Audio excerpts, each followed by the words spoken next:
Final here from Death Valley, Clemson 24, Florida State 31.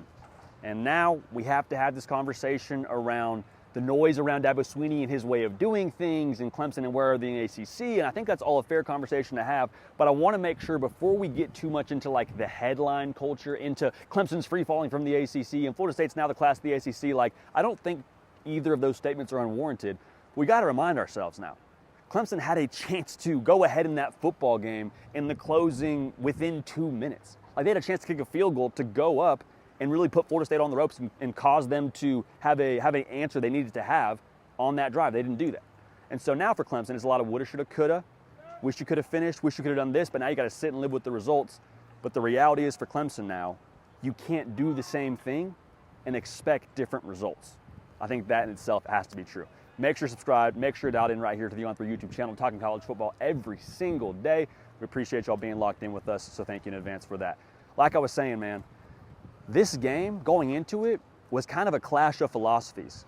You got Dabo Swinney, who doesn't use the portal at all for the most part. You got Mike Norvell, who walks in, sees a roster that needs to be revamped, and goes to the portal heavily. And today, Keon Coleman, who caught that game-winning touchdown, transfer wide receiver from Michigan State. Keon Coleman wasn't at Florida State last year. Mike Norvell said, we need to get better at the wide receiver position, goes out and grits him, and then he makes a play to win the game here in Death Valley. And so I think the thing for Clemson is it's not so much that they are just totally free-falling, at least at this point in the year, based on what I saw with how they played today. They didn't look like they were just free-falling and so much worse than Florida State. But the fact they're taking probably a step or two back, and you have other teams taking 3 to 4 steps forward. You have Florida State, who's not content with just sitting where they were last year and focusing on what they got to do internally. They're still focusing on the internal piece, but they're going out and acquiring as much talent as possible. Why? Because the college football world right now allows you to do that. And so I don't know if we see Dabo Swinney go to the portal heavily or go to the portal at all, but I think a day like today continues to stack proof and stack evidence to, hey, we have one team pushing in the direction of modern college football. We have one team sticking to how they do things for the most part when it comes to the portal. And the other team, the more progressive team, is the one who got it done today. So two things can be true. Clemson, I don't think they're in free fall mode. I don't think they're going to be, one of the bottom teams in the ACC now, but I think even so, you have to take a look now the rest of the way.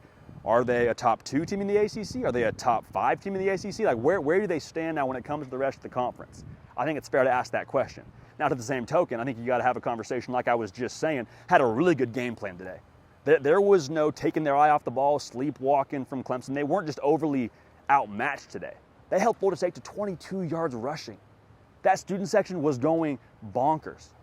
Going back to what I said at the top of this segment, they had a chance to go ahead in this football game and arguably have a chance to win this football game with that field goal kick. So at the end of the day, a lot of woulda, shoulda, coulda. You don't get credit for almost making plays, but for Clemson now, you got to look in the mirror. They got a lot of football to be played, got a lot in front of them, could still finish the season and have 10 wins, and we maybe talk about them in a different light. But today, you saw Florida State, again, going back to this, a team that continued to push in the direction modern college football is headed, and Clemson not doing that. And I think we saw, in a lot of ways, Florida State reap the benefits of what they did in the offseason. So for Clemson now, look in the mirror time. It's gut check time.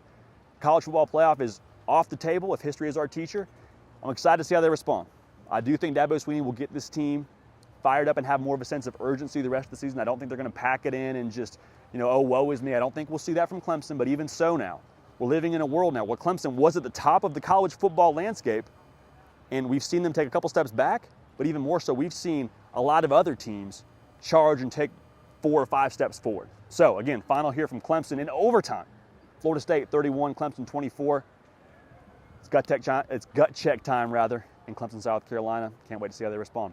Make sure you're dialed in. College football every single day. We appreciate y'all. We love y'all, man. We're going to keep this party rolling. We will see y'all next time. Cut. Sweet, man. Thank you, brother. Thank you, brother. Episode of The Hard Count. Also, be sure to check out other videos on the On3 YouTube channel.